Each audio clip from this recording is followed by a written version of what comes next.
here today with Sister Simone. Don't be shy, sis. And to reiterate a little bit, because you say you watch Sonetta TV and the debates, and did you find them helpful to you? Definitely, I definitely find them helpful.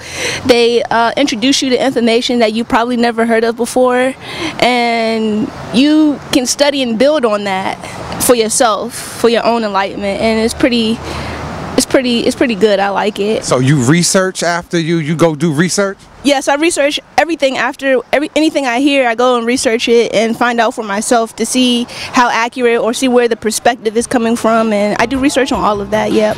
There you have it, family. Washington D.C. Any words you might want to give to Brother Sonetta? Oh yeah, man, I really like him. I like his network. I feel like it has really changed like news for black people and everything like that, and it introduces us to other information that probably we need to be knowing.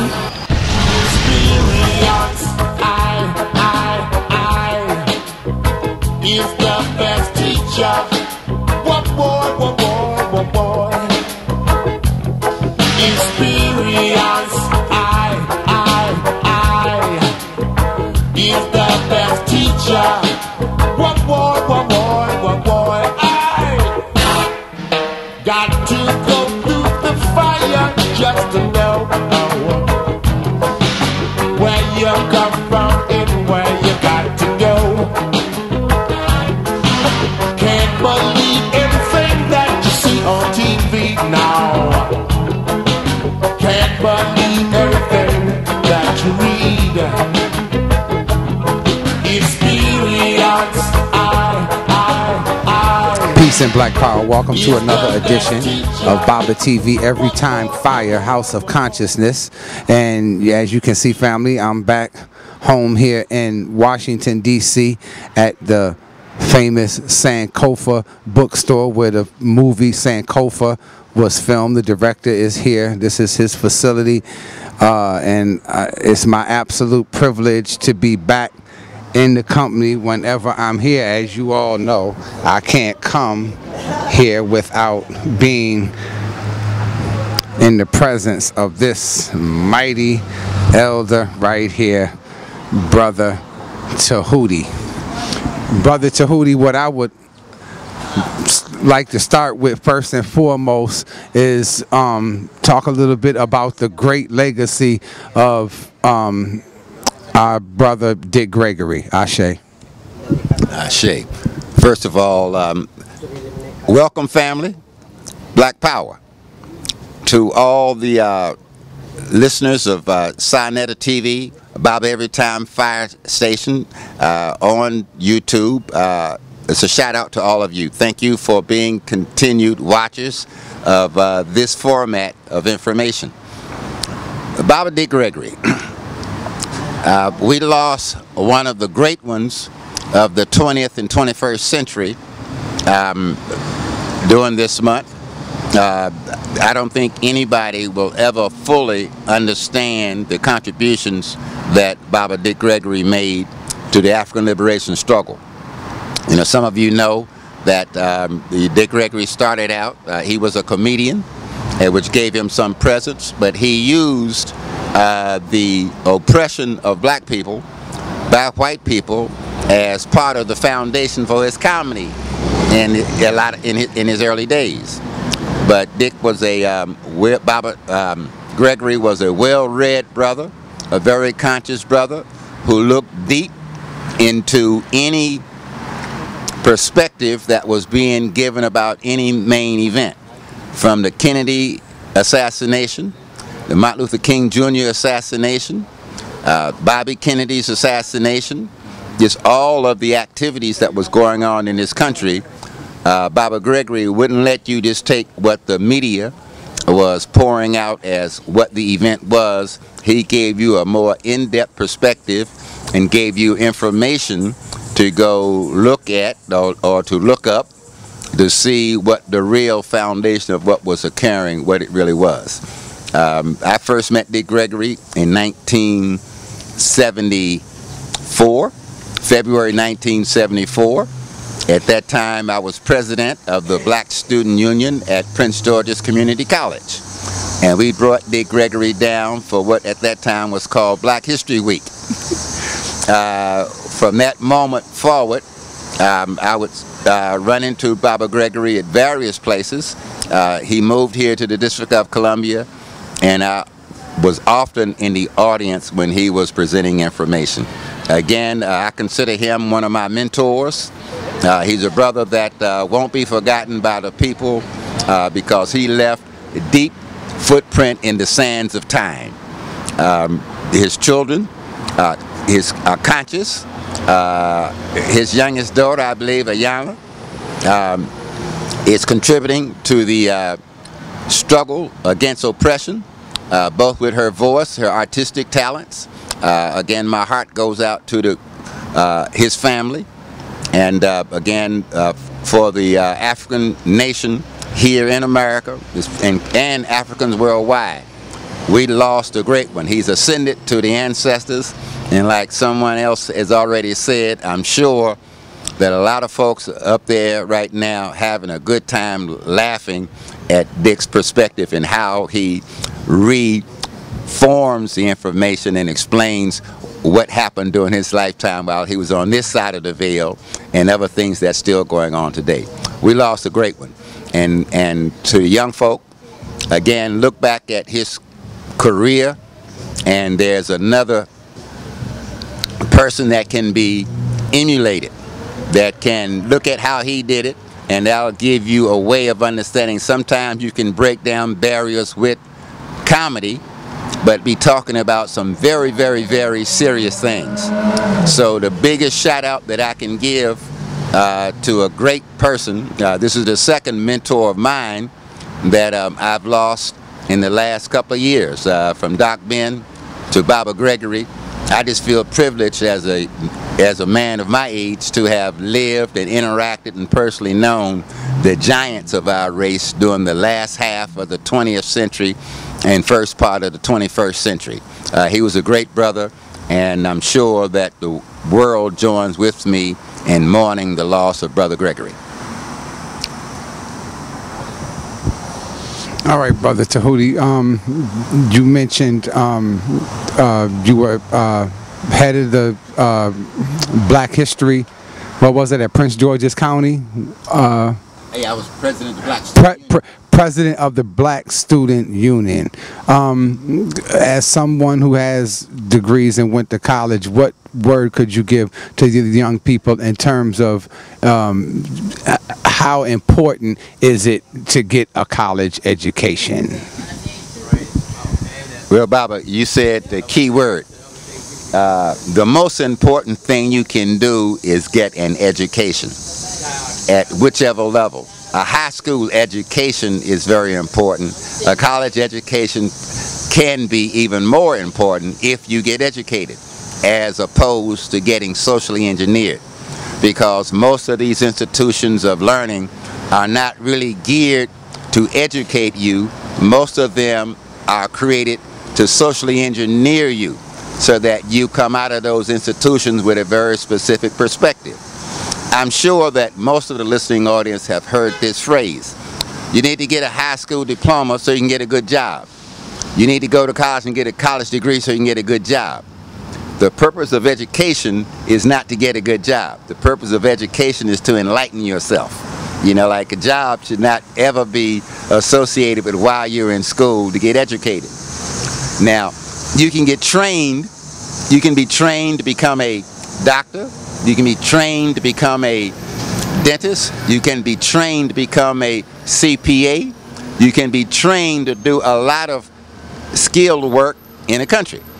And to a large degree, you don't really have to go to college to get a degree in those things, to be trained in those areas. As an example, I would say that at least 80% of the medics in the U.S. military are non-college graduates. They come in as brothers and sisters, and they go through military training and go to the military technical schools and come out with the skill that are trustworthy enough to be used on a field of battle to save the lives of individuals. See, so you're trained to do a skill.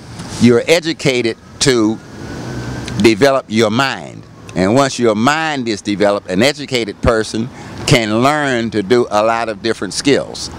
So for young people going to school, first of all, be very clear. You want to be educated, not just trained. For those of you who have a particular skill area that you want to become an expert in, of course, yes, go on and concentrate in those areas. But make sure you come out of school knowing who you are, where you came from, the true story, not just what a system is teaching you. Again, the purpose of an American social engineering system is to graduate you, and when you come out, want you to think that you're an American, to fit right into the American society, to have the values in your head that they are training you to accept as being the best. As an example, we live in an economic system called capitalism, and most of these institutions train you to accept the proposition that capitalism is the best economic system ever developed in the world. Now, that's not true at all. In fact, most of the successful systems that existed in the world have been those based on the collective efforts of individuals, collective societies, not capitalist societies. Capitalism is based on what the church calls one of the 7 deadly sins. It's based on greed. Greed, greed, greed.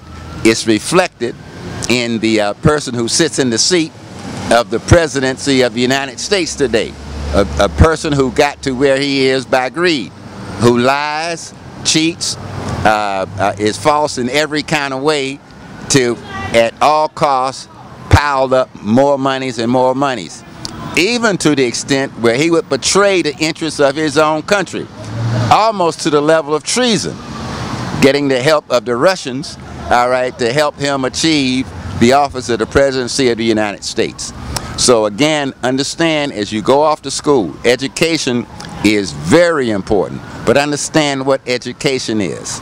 I know the term social engineering is a relatively new term created by what's called social scientists to explain what goes on in societies and in classrooms. But again, the purpose of you going to school is to get educated, to know who you are, what your capabilities are, and how you can best serve yourself and humankind as you march forward in life. How important is talking? Because, you know, some of our people, and I read in the comments section, they tired of all the talking. You know, it's so, I mean, should I turn my camera off and stop talking? No, talking is very important in certain contexts. The most important thing to do, that I would say, is to be organized. Another one of my very good friends that I knew for years in life, that's passed on to the realm of the ancestors, was Kwame Ture. And one of Kwame's most remembered slogans is, "We must be organized." See, just individuals out talking for the sake of talking, it's good for social interaction, but talking by itself doesn't really accomplish anything. I don't know if Baba, what is it, 2017, so 9 years ago, here in the District of Columbia, I was working with some young folk that was in a off-campus community organization called Breaking the Chains. All right, and Breaking the Chains, one of the things that the organization did was decide to have a seminar, and the title of the seminar is a plan. The one thing that you don't hear spoken of very often, or that we don't really address, is what is the plan for the race for the next 25 years? What is the long-term goals for the race for the next 25 years? See, we need a plan. Where we are disorganized and as individuals being oppressed in the state, some are satisfied with living in the black section of town or the Negro section or the ghetto. Some are satisfied with just what we call the status quo. But to look long-term, how do we want to develop, even if it's at a local level? I know recently we had a conference here in the District of Columbia about the gentrification process. Well, again, 19 years ago, we talked about this. We talked about the fact, especially here in the District of Columbia, where the federal city council had a plan in effect to take their capital back. Some of you will remember that the group Funkadelic, Parliament Funkadelic, put out a record in the 1970s. It was called Chocolate City. Well, the record Chocolate City made the president of the Federal City Council at that time very angry over the fact that black folk, now being in the majority of the population of the capital of the United States, would make a song about it, laughing and joking. And they made a plan, a 25-year plan, to take their capital back. In fact, one of the statements that was in one of their papers said that Washington, D.C. was the only capital of a Western nation, meaning European or white nation, that was not run by white people. And the fact that black folks was the majority population in the capital of the United States of America was an embarrassment to them. So they initiated a plan in the 1970s to move most of the black population out of the District of Columbia and put in place mechanisms, all right, to ensure there would be a flow of white people into the capital of the United States of America. And here we are in 2017, where there's a debate now of what the exact percentage of whites and blacks are in the capital. But one thing's for sure, we are no longer 78% of the residents of Washington, D.C., because white folks had a plan, a long-term plan. In fact, their plan was originally called the 25-year plan to take our capital back. So white folks have plans, big plans, and then they work to make their plans come into effect. But most of us, acting as individuals and not really looking at our circumstance and really deciding what's the best way to implement this, we don't have a long-term plan. Now, the Honorable Elijah Muhammad, may peace and blessings be upon him, put out a plan that is still printed on the back of the final call, in which he called for 5 states that we should move to, should be our states. He looked at a way of putting ourselves in a situation where living together we could protect ourselves, develop our own industries, our own industries to take care of ourselves. But here we are in 2017, that plan hasn't come into fruition, and very seldom are there ever any community forums or group forums where we talk about a long-term plan. So talking is not bad, but talking without a real sense of purpose is just that, it's just talk.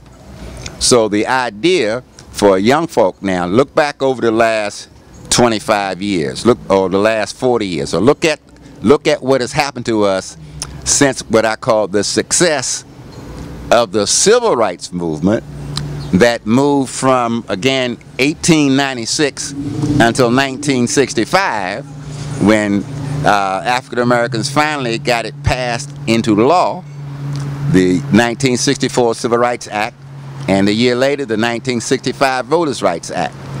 But since that time, it's like the integrationists and assimilationist black minds felt that victory was achieved. We got what we wanted. We got the right to be American citizens. We got the right to vote in America. Even though we don't look at the fact that certain politicians, especially in the southern states, have done everything possible through gerrymandering and cooking the books to limit the impact and the power that black folk have at the polls. All right, so in the South there are what they call safe districts, and even to the degree where it is rumored that certain black politicians didn't make it an issue as long as their district wasn't attacked. So we still have, 19 to 20 people in the Black Caucus, 22 people in the Black Caucus, so that's safe. But other than that, we haven't done anything to organize anywhere else. And in those states where those representatives come from, there is more Republican power than there is Democratic power in those states. But those black districts in those states are safe. So we need to have intelligent forums where we sit down and discuss, like, again, what are the plans for our folks during the rest of the 21st century? Look long term. Another thing that I think that gets in the way is that I don't think people fully understand the different outcomes because of our 400 years of oppression. In fact, as we were discussing, 2019, a year and a half from now, 2019, marks 400 years from 1619, when that first ship of carrying Africans to Jamestown, Virginia, where those brothers and sisters got off and were sold into indentured servitude. From 1619 to 2019 is 400 years. So that 400 years, you know, like during that time, we've gone through all kind of changes, and it's produced a different type of black or African mindsets. And it's a scale that I will reflect this way. If you take the African who was first brought here, he was an African in his mind. He was in captivity. So, you know, so the state of, from the state of being an African up to now has gone through these changes. Some Africans, once they got out of indentured servitude, decided they wanted to join in with these people here. They wanted to integrate in or assimilate into what they were doing. So we'll call them assimilation, and the assimilationists will say, call me American, don't call me black, don't call me African, just an American. We are all Americans. We have melted into the so-called American melting pot. So I've been assimilated. That's a mindset. A second type of African mind is the integrationist mind, who say, no, I know I'm African, I know I'm an African American, I'm proud of my ethnicity, but my political goals is to integrate into the American experience. All I want is to be equally treated, integrated into America. That's the second mindset. Now the third, what I call the largest probably mindset, is what we call the accommodationist. Now the accommodationist African American is the black person who does not have a clear political ideology of any kind. All I want to do is accommodate myself to living my life today. I want to live, I want my kids to go to school so they can get out and get a good job or what have you. But whichever way the wind is blowing, I will accommodate myself to that. I don't have a clear-cut political philosophy or economic philosophy of my own. Now, that's group number 3. The fourth group is a group I call the Cultural Nationalists. Now, Cultural Nationalists, I'll describe this way. Those of us who look at an aspect of our ancient culture before coming here. Some of us are called Egyptologists or chematologists. You know, we look at being Egyptians, you know, like here in the American sense. Some of us are Hebrew Israelites. We want to go back to thousands of years ago when the ancient Hebrew Israelites lived. And we look at defining our experience from that ancient perspective. Or, as you notice, the brother or sister who will wear their African clothing to church on Africa Sunday. They'll be all dressed up in their, you know, African clothing and outfits and what have you, and express themselves at a cultural level. But at a cultural level, to some degree, that has some business aspects to it, but really having a pride in having recognized ancient African state of mind and being, and express themselves that way today. That's group number 4. Group number 5, I'm going to call the nationalists. Now the nationalists have, for the most part, a more consistent ideology, and they really understand nationalism. I put the Nation of Islam as a nationalist organization. I put the Black Panther Party as a nationalist organization. These brothers are about their Africanness, you know, like from a nationalist perspective, and are very proud of that perspective, right? Then that's group number 5. And group number 6, which I think is really the smallest group of all, are the revolutionaries. Now these are Africans here in America who understand that the complete success of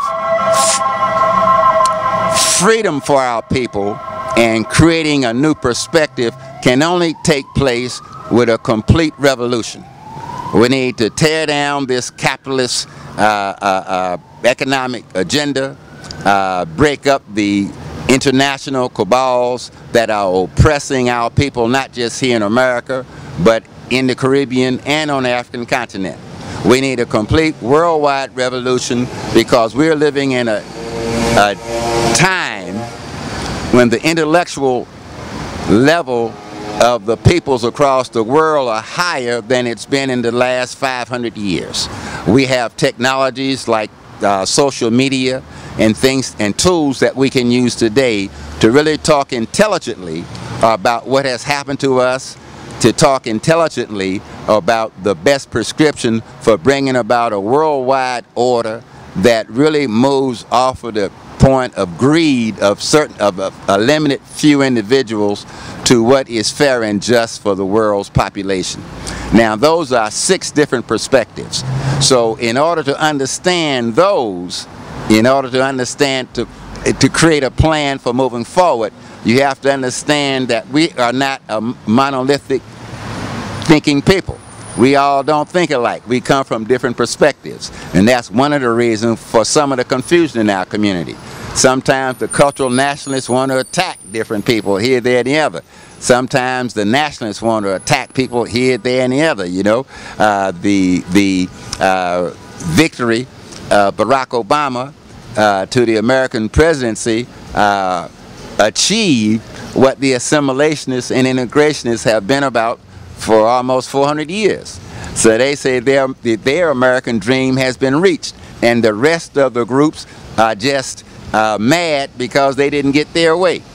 But see, that kind of confusion in our community creates what I call the individual who will go out and just run his mouth and not organize to do anything.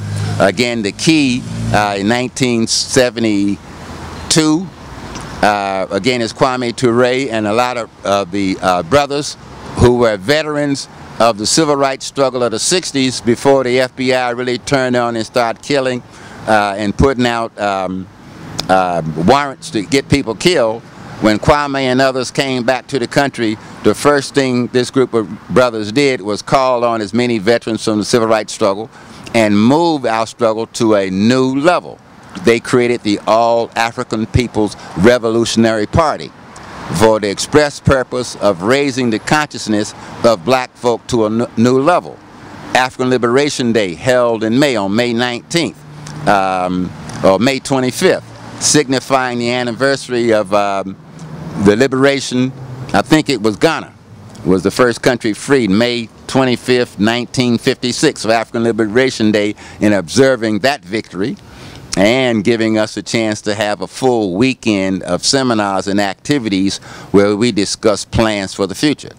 But like other things, because of the threat to the various powers around the world, especially those that still had colonies in Africa, or those former colonial masters who still had puppets serving them in Africa and in the Caribbean, you know, like that, the party met a lot of resistance. It hasn't completely gone out of existence. There are still remnants of it today.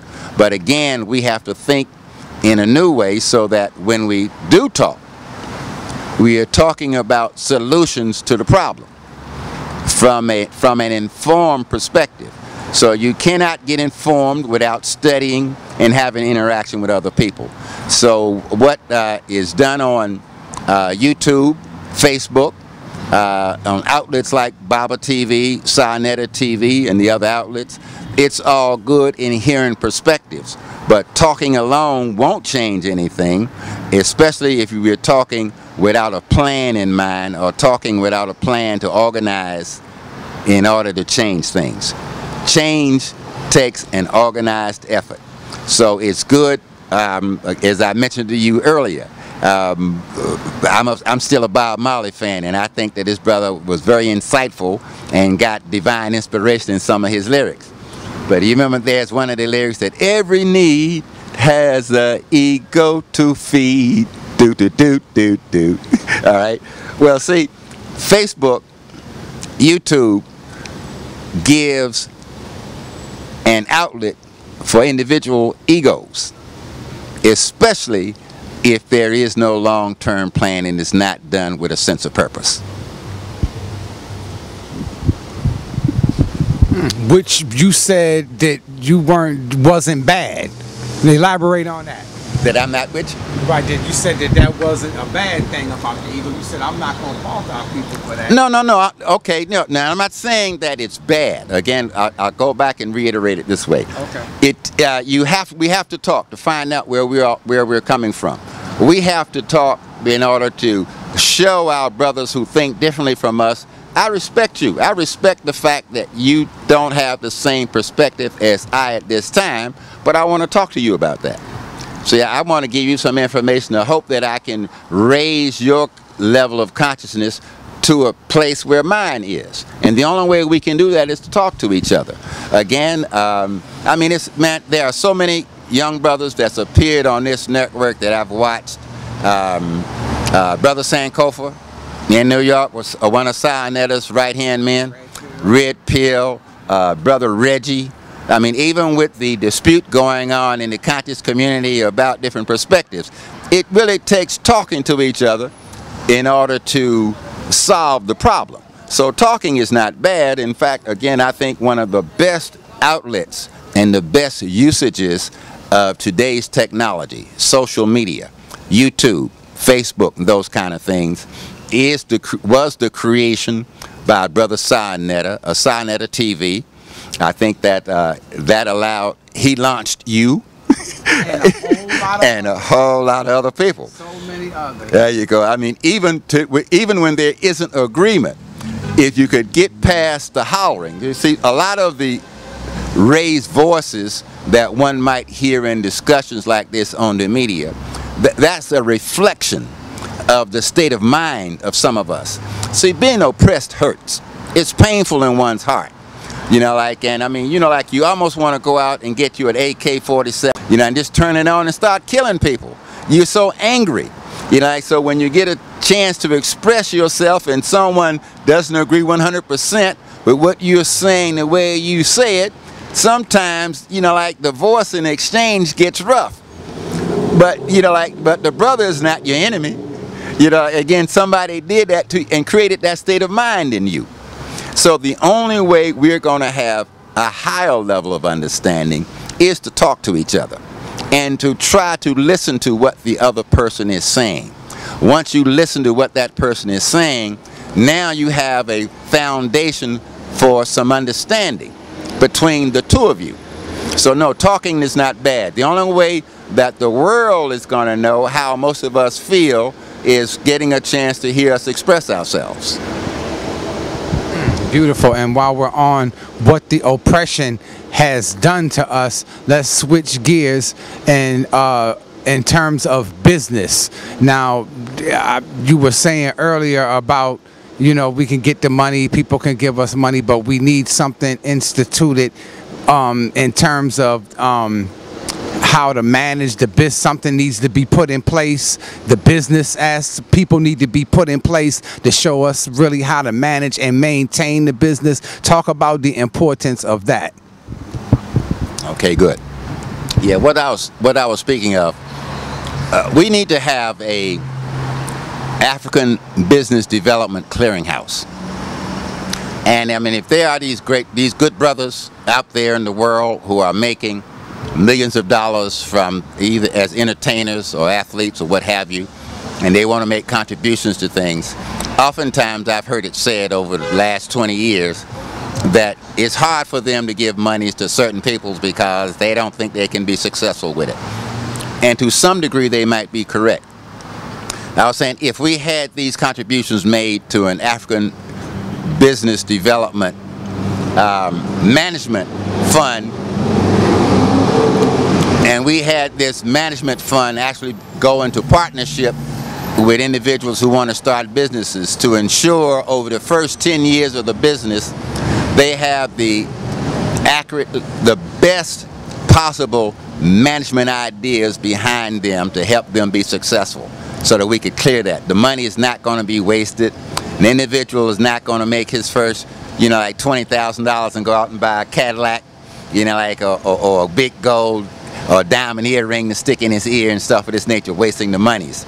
And to understand the nature of business and how business works, a lot of young people have some great ideas, but they don't have the business background. and there have been enough examples of individuals who have, I mean, hey, I could go down a list of former professional athletes that was making quote unquote big money to them at, years ago, that started businesses, but they either got ripped off by a relative or a friend. In fact, one of the young men here that used to play for the Washington football team, there was an article in the newspaper, I think he lost millions of dollars to somebody that he knows that invested his money in something that then went right down the tubes. And he was so angry he wanted to kill this person. Because, again, a rip-off artist, and there are a lot of rip-off artists who prey on undereducated black athletes. Now remember, a lot of these brothers and sisters now, right, they get scholarships to go to colleges in order to play for that college, and these colleges are making millions of dollars. I mean, the NCAA, the tournaments, the big bucks they make at these on the gates at these auditoriums and fields, the television revenue. These guys, there are a handful who come from a background from their parents in earlier education. They go on off to college and they get educated while they're playing sports. But most of these young men, black and white, they get put into a situation where they take soft courses to maintain a grade average so they can continue to play the athletic thing for the school. They don't get a good education. They come out, they're excellent athletes. They get a pro contract, but they haven't been educated. So this is a brother with a 12th grade mindset with millions of dollars. And in many, many, many instances, they get ripped off themselves or they waste the money. The first thing you see is a great big gold chain around the neck, bought from somebody who don't look like them, or two big diamond earrings in each ear lobe, bought from somebody who don't look like them, or trying a business that again, without proper management, cannot be successful. So these brothers have lost money trying to do a black business, and most of their reaction is to lambaste blacks going into business. See, what is needed in place is a clearinghouse to let them have the monies to invest in the clearinghouse, put the monies there, and let the business management clearinghouse help you manage your business. You are owner of the business. Co-own it with the management clearinghouse. Brothers who are excellent at the law, excellent CPAs, knowing how to manage the books, that will excellent at marketing, that will make your business a success. That's what we don't have, the collective effort. We have individuals who go out and try to start a business of some kind, or we'll loan some money to a relative or a younger family member to start a business, and these things are falling up flat on their face. So what we need is a business management clearinghouse, where again the purpose of it is not itself to get rich, but the purpose of it is to manage funds donated to start businesses. And I think that type of process put in place will ensure and help people do much better. Talk about one of our favorite places where we've stopped and had a bite or eat or two, the institution, Ben's Chili Bowl. Again, as I was telling you, Ben's Chili Bowl now, not only on U Street, but it's they've expanded out of the area. I mean, they expanded into National Stadium. I understand one is in the football stadium and what have you. But again, here's a guy, Ben Ali, who utilized his services and used the management services of the bank to help him better manage his business and expand and make it better. He just didn't try to do it by himself out of his head, but he and his wife. And so, they're a very successful example. At the higher level, I mean, you get people who, I was glad to hear of the former baseball player, Derek Jeter, and some other folks who are getting together to buy a professional baseball team. There's Michael Jordan, who is majority owner of a professional basketball team. Those are rarities. But for the person who comes from a small town in Alabama and was a great football player, and got his initial millions playing baseball, football, and wants to invest in a business in his hometown. The idea is good, but one of the things that would assist him make sure that the monies he invests would be put to better use would be a business management clearinghouse.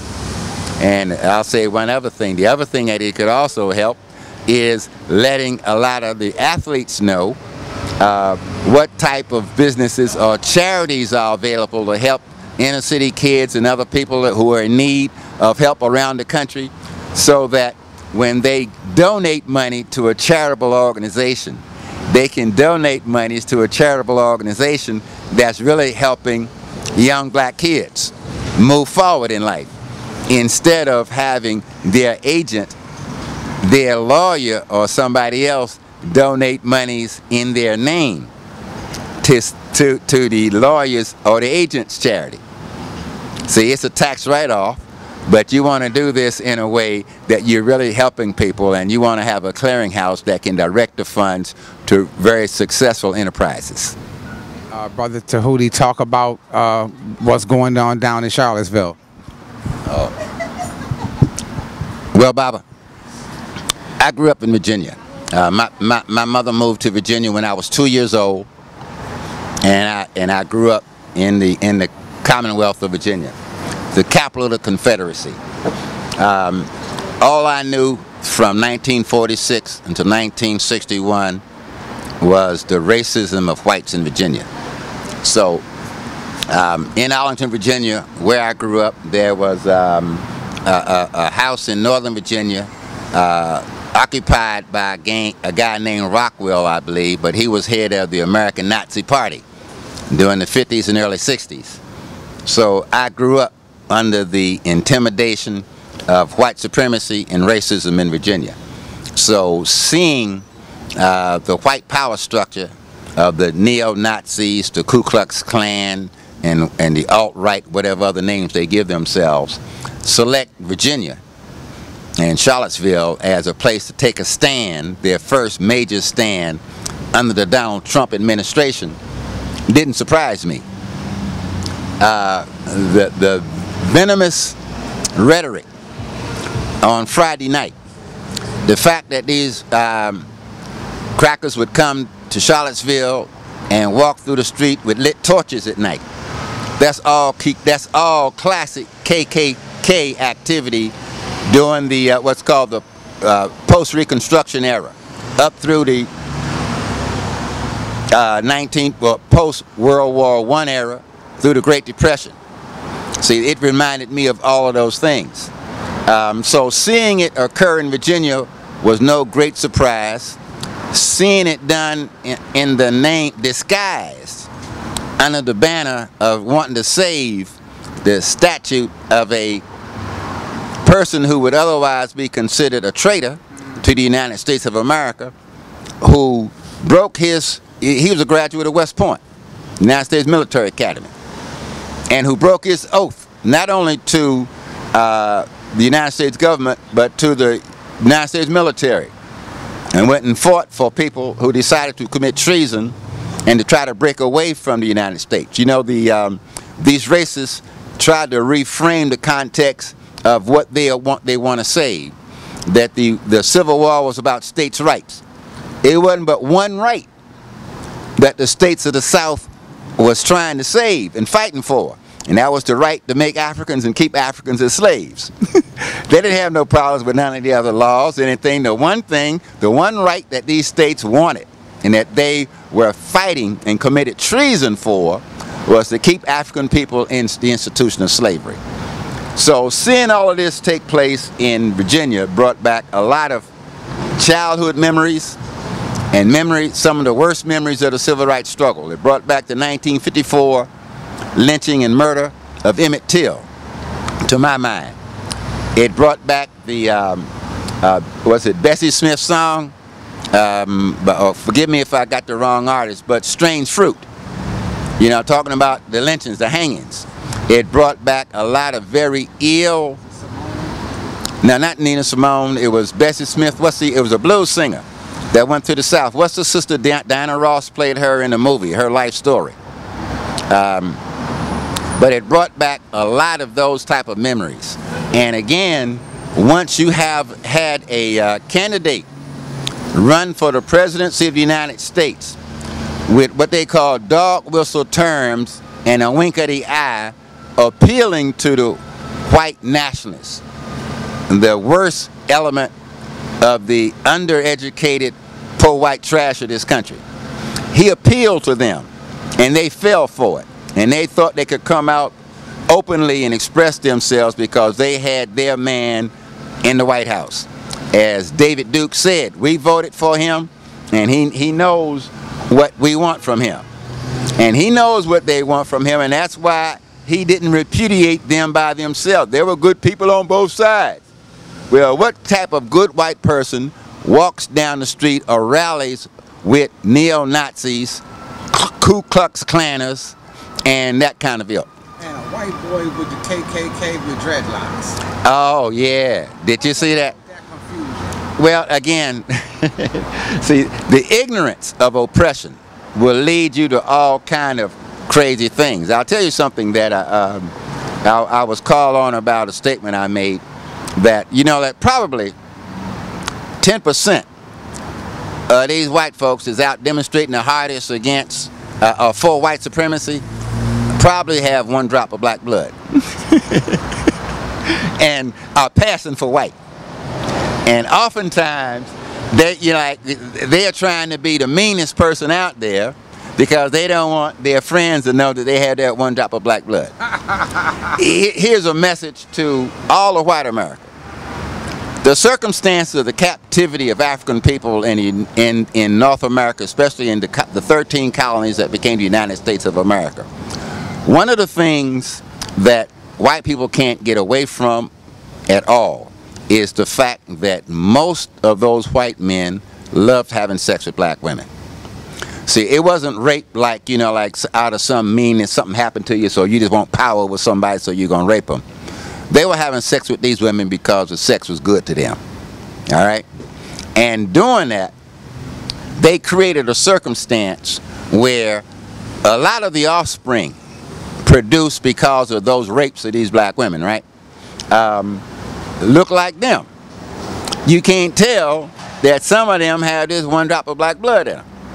But, you know, but this idea of a pure white people in the United States of America is as much of a joke as Donald Trump's presidency is a joke right now. All right? So you got people pretending that from the miseducation that they got, and you're dealing with the worst type of white people that came out of Europe. Remember, Georgia, the colony of Georgia was a penal colony. Colonel Oglethorpe brought the worst type of white folks out of the prisons of England and settled them in Georgia. And at that time, Georgia extended out to what is part of Alabama and Mississippi today. So when you look at the Deep South and where the meanest, most ignorant white person is, it's in those states whose white ancestry came from the bottom of the barrel of white people out of England. So I understand their ancestry. And the only thing that was put into their minds to give them any sense of self to think that they're okay is the fact that though they are white and they came from white trash, that the one thing they think they are better than is the African. They were told, even though you come from the bottom of the barrel of European society, you better than black people.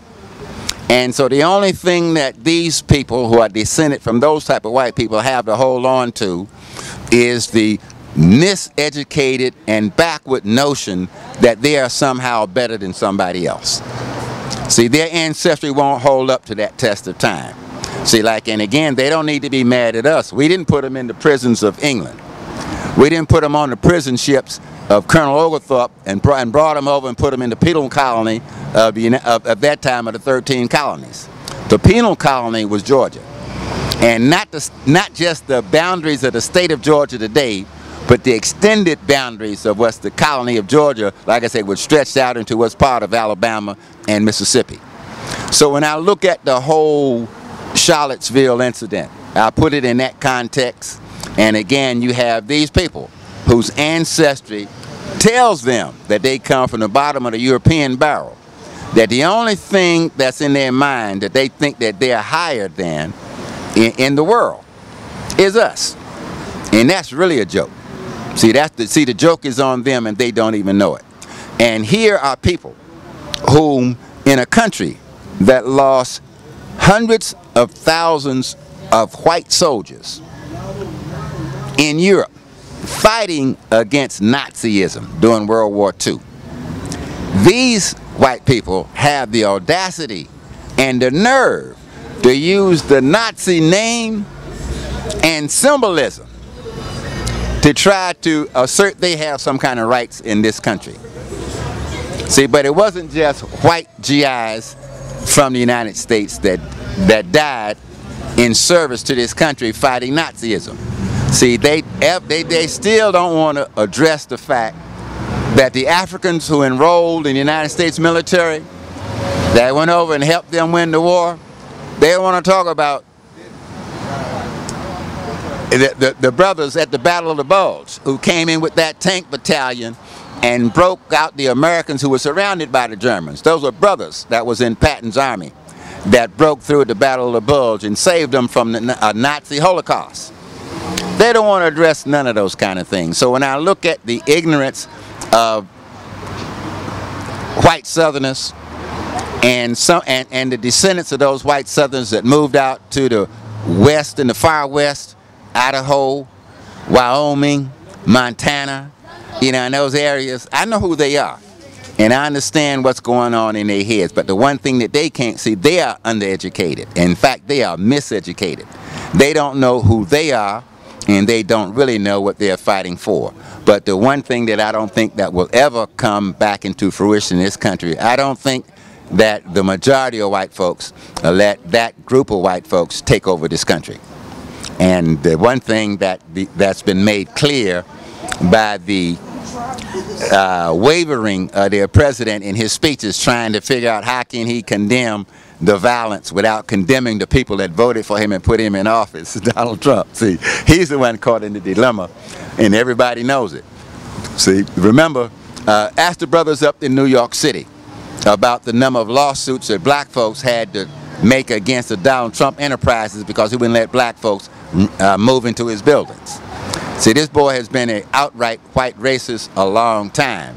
And part of how he made a lot of his money was based on his racism. The fact that he could assure his tenants that he wasn't letting none of us into his apartments. See, so all of this is coming, again, one of my all-time heroes, Brother Malik Zulu Shabazz, no, I'm sorry, Malik, excuse me, I'm talking, you know, Malcolm X, who was doing the John F. Kennedy assassination aftermath. He answered the question about the chickens coming home to roost. Well, here again for Donald Trump, his chickens are coming home to roost because these folks are not only letting Americans know who his supporters were and the stance they took, but it's letting the people around the rest of the world know just what type of man he is without any real moral fiber. See, like the jokes that goes on, you know, like under the scenes down on Capitol Hill, how he doesn't really have any support or very much support from the Republicans in the House or the Senate now. This is the man leading the country. But Charlottesville, again, was almost like being in a time capsule, seeing it come back again to full fruition. I saw that as a kid. You know, it was well known as a kid. Again, during the course of the 50s, as the civil rights struggle was gearing up toward more and more victories, especially after the 1954 civil rights case victory in the United States Supreme Court, the Brown versus the Board of Education case, and these nasty people geared up again. The fact that, you know, like again, you see it. But I also saw it in the last years of the Obama presidency. See, the one thing that nobody else has talked about is the number of white police officers that were just outright murdering black folks while there's a black man in the White House. See, like, and for whatever excuses they tried to give themselves. But the other thing that's well known is that a lot of these white police officers, they have a summer meeting someplace out in the woods. They all get together, they're all white racists, and the one thing that they still have in their mind, that this is a white man's country, and that the black folks, they think, don't deserve to be treated as human beings. And during the last years of the Obama presidency, they brought it to the full level, not caring, and just outright was shooting and murdering black people, even when cameras was on them. See, like, and there's been no real call out against that. I know the leadership of today, again, we've lost some great folks. And today the circumstances hasn't risen to the place where someone has come up and taken on a moral leadership over oppressed people. There's a lot of voices out there that's trying to make their way, but no one has a voice of the equivalent of a Martin Luther King or Malcolm X today. That doesn't exist. That's why this kind of thing can go on and you don't hear any real group-wise outcry. Talk a little bit about, because you said you've been there 4 or 5 times now. Talk about the African American, the new museum, because I got to get there. African American Museum. All right. Not only have I been there 4 or 5, I'm a charter member. Sometimes the way you get to see a thing, you have to join it, get inside it, and see what it actually is.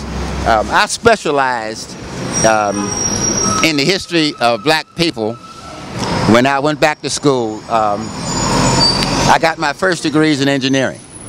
After I was disappointed with what I did with those skills, I went back to school and got degrees in history and philosophy, specializing in the history of the African in America and the history of Africans in Northeast Africa, just to let people know. So when the announcement of the museum was coming into existence, being a brother kind of known in the community, I was on one of the panels that went down before the museum opened and did some interacting with the people. So I decided to become a charter member during that time, and I've been several. I didn't go to the original opening. I've kind of gone in slowly on my own. I've gone down with some black veterans groups to the museum. 2 things. For people that have a 400-year history in this country, I agree 100% that there needs to be a museum or an institution which addresses that 400-year history. As a person, I would put myself in the category of being a African nationalist / revolutionary, and that might be my ego speaking as opposed to how I would describe myself. But I was very disappointed at first, and again, like most people, my reactions were like what a young person's reaction is the first time something comes up and they don't like it. But as I began to think about just what I had said, there has not been one monolithic African experience in America over the 400 years. The experience has produced all type of offshoots. The African American Museum, I would describe, is an excellent museum which reflects the story of the creation of what I would call integrated African American. It's the integrationist story. It's not the nationalist story, you know, like at all. It's not the assimilationist story at all. You know, it's definitely not the cultural nationalist story at all. So even there are a picture or 2 of nationalists in there.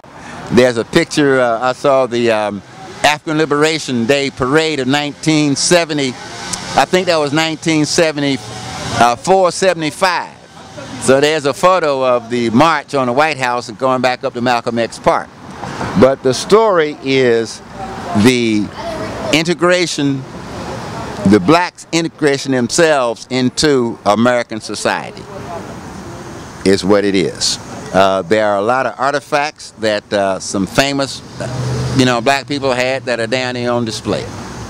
The story, if you go starting in the basement where the what I call the captivity scenes are, where the remnants of a ship that carried some brothers and sisters over here are, where there are some shackles that Africans were held in, that were restraining Africans. All that's in the basement. You work from the basement all the way up to the top. It's interesting. I think it's a story that the world needs to see.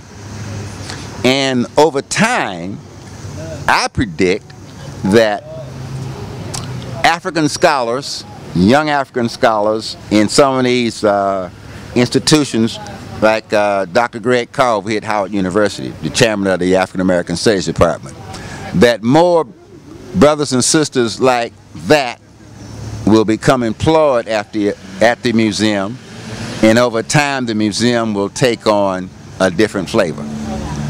But for the you look at the donors wall, for those people who gave millions and millions of dollars, again, to make sure that this edifice would be built and opened, it's telling the story. I mean, Oprah Winfrey, I can't remember the guy who was the head of one of the major corporations who gave, millions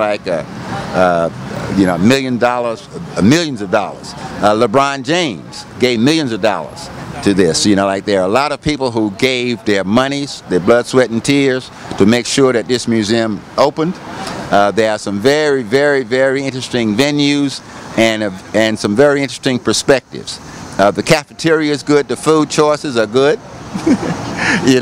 and I will be going back to the museum again in the future. As I said, I have a two-prong attack, but being a veteran of the U.S. military, the Vietnam War, and a charter member, I don't have to wait in the long lines. So I go down, I can carry one or two guests with me and just walk straight in and, and go where I want on the tour. I don't have to be in a line of people.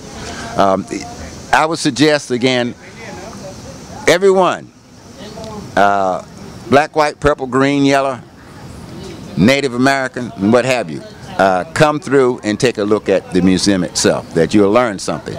Again, we just were not on the sidelines being oppressed without resistance. All right, our story is one of resisting enslavement, resisting oppression, organizing to find our way out of it. And everything, that was said about us during the early period, we were unintelligent, unintelligible.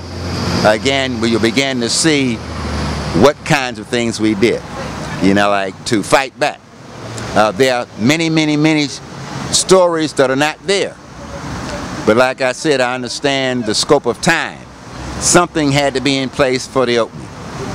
All right, I think the 1 year anniversary is the 24th of next month. So you look at where journey begins, and then you look at it along a process. You look at our lives, where we begin, and what happens to us along the process. So it just opened a year ago. Is everything in there that I wanted to see and would stand up and rejoice about? No, not at all. But is what is in there informative and teachable moments for our youth and the world to see what some of our experience has been? Absolutely. So I enjoyed it. I look forward to going down there with you, and I look forward to setting up, getting official setup that we can go down there and film inside and show some of the things and talk about some of the exhibits that's in there. So again, yeah, it's a museum that I would highly recommend that all African Americans come and take a look at. Even some of those that are whose experience was such that in order to live under the scope of this oppression, they have gone into all other type of mental cubby holes to exist today. I mean, from the brothers and sisters who are passing today, the people don't know that they're African Americans. See, from those people up to the people that are still the angriest at the result of their experiences for being here in this country. I think there's something for everybody to see. So yeah, so I enjoyed it, and again, I highly recommend that folks come and take a tour. It's free, it don't cost you a dime. It takes time, like one of the biggest surprises is reported by the media and even some of the staff down there is every day there are lines of people waiting outside to get in. You know, like, and the lines don't let up until early afternoon as such. So, I mean, there are people coming from all over the country, and it's a very interesting thing to see at this point in my life here in this country. Beautiful, Brother Tehuti. I don't have any more questions. If there's anything you feel that I might have missed, I guess if you think it's appropriate, we can wrap it up. Okay. Now, brother, you're very thorough. Again, I want the Sinetta TV world, the Bible Every Time Fire world to know two things. I've known this young man, for over 20 years. And the circumstances of seeing him come over to our bookstore and cultural shop, and to see your growth in picking up this mantle and moving forward with it, I'm proud to know you. I want the people around the world, I know you have an audience worldwide, you have a continental audience, you have an audience in England. I want them to know that you take your work very seriously, that perhaps they have seen something that they didn't in 1 or 2 episodes, but if they look at the whole body of your work, I'm proud of you, and just keep moving forward. I think that this is just the first phase. In fact, actually you all are in the second phase of taking this medium and helping to educate our people about our circumstances and where we are. And for those people who don't like to hear the view of the man on the street, the man sitting in the restaurant, you know, like the man who doesn't have a title, the man who hasn't been patted on the head and told he's somebody because you graduated from this institution, you need to hear the pain, the agony, the success, and the perspectives of Africans in America.